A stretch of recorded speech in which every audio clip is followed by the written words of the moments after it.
Hola, ¿cómo están? Welcome back to my channel. Today, as a promise, we are going to see what happens when we use ser instead of estar or estar instead of ser in a sentence. And see if you can be less confused about the use of the verb to be in Spanish, which is normal to be confused because normally you have one verb and one sentence, and in Spanish it will be two verbs and two sentences that will mean something completely different one to the other. So we are going to see the first example when we ask someone, how are you? And that how are you will change depending what we really want to ask. If we want to ask someone, how are you at the moment? How are you feeling? The answer will be, I'm fine, or I'm okay, I'm not well. If I'm asking someone, how do you look like? I'm going to ask, ¿cómo eres? In Spain, and ¿cómo sos? In Argentina. So let's see the sample on the screen. So we have, ¿cómo estás?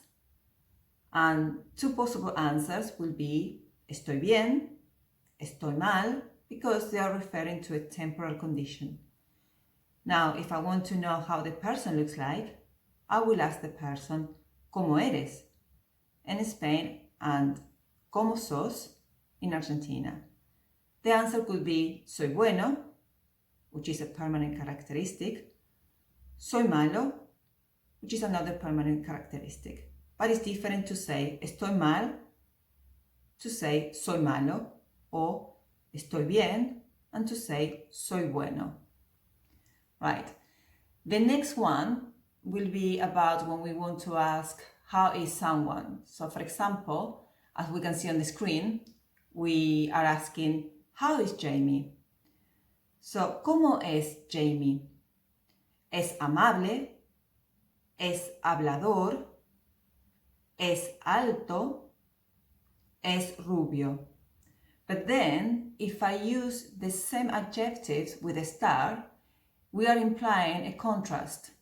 Basically, we are implying that that person is not as the adjective is telling me. It's just being that for a moment. If I say, Jamie está amable, that will send me a message that will say, well, he's not kind, but he's being kind at the time, at this right moment. If I say, está hablador, that means he's not talkative, but he's being talkative. Está alto, he looks tall for his age. Or está rubio, he looks blonde, but he wasn't before. So as we can see in these examples, what we are implying is a change. And if we want to have a better understanding, maybe we should put that in a context. For example, Jamie no es hablador, but he's in a party at the moment, and then suddenly we can see him talking more than he normally talks. So in that situation, I'm going to say, Jamie está hablador. That's strange. He's not talkative, but he's being talkative at the moment because I'm using estar, which implies a change, which is non-permanent. If I say, oh, Jamie está rubio, that will imply that what happened? He wasn't blonde before, but now he's looking blonde. Could be because he went to the hairstylist, because he dyed his hair by himself, or any other reason. The third example will be the natural colors. I don't know if you remember, we were talking about using ser when we talk about permanent colors, and we had the example of the banana. So let's see on the screen so you can read while I am explaining. So we have, how is the banana? Or how is the shirt? So we can say, ¿cómo es la banana? If I'm using ser, because I'm talking about natural colors. The answer will be, la banana es amarilla. Or I can ask about anything else. For example, ¿cómo es la camisa? La camisa es negra, because it was black when we bought it, so the natural color of the shirt is black.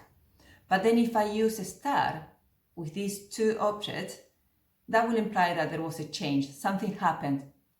So if I say, la banana está negra, using a star, it implies that the natural color of the banana is not black and something happened. In English, it will mean it is ripe. So with a t-shirt, with a shirt, will happen the same. If I say la camisa está negra, something happened to that shirt.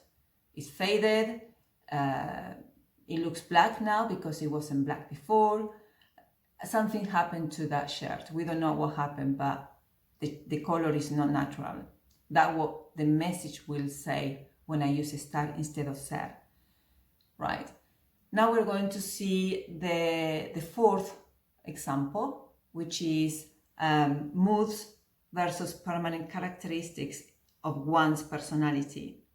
So as we can see on the screen, the first one says, Jeremías está feliz. Right? He is feeling happy at the moment. We don't know why. It could be, as the example says, porque tiene un trabajo nuevo, because he has a new job, porque recibió un regalo, he has received a present, but he is feeling happy.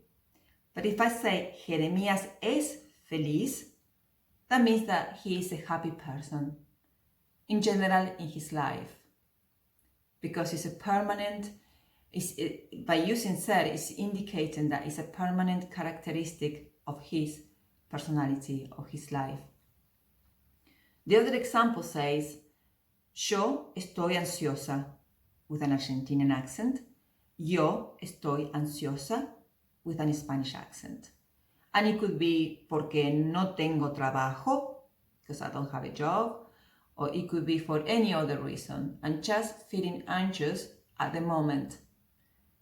I might not be an anxious person, but I'm feeling anxious because there is a situation that temporarily is making me feel that sensation. But then if I say, yo soy ansiosa, with Argentinian accent, or yo soy ansiosa, we are talking about my permanent characteristic of my personality. I am an anxious person, so I am like that permanently. So, okay, well, I hope these clarify a little bit more about the verb to be. Just bear in mind that we use ser when we are talking about a permanent condition or characteristic, and start with non-permanent characteristics, or when we want to send a message that something is being strange because it's not how it normally is.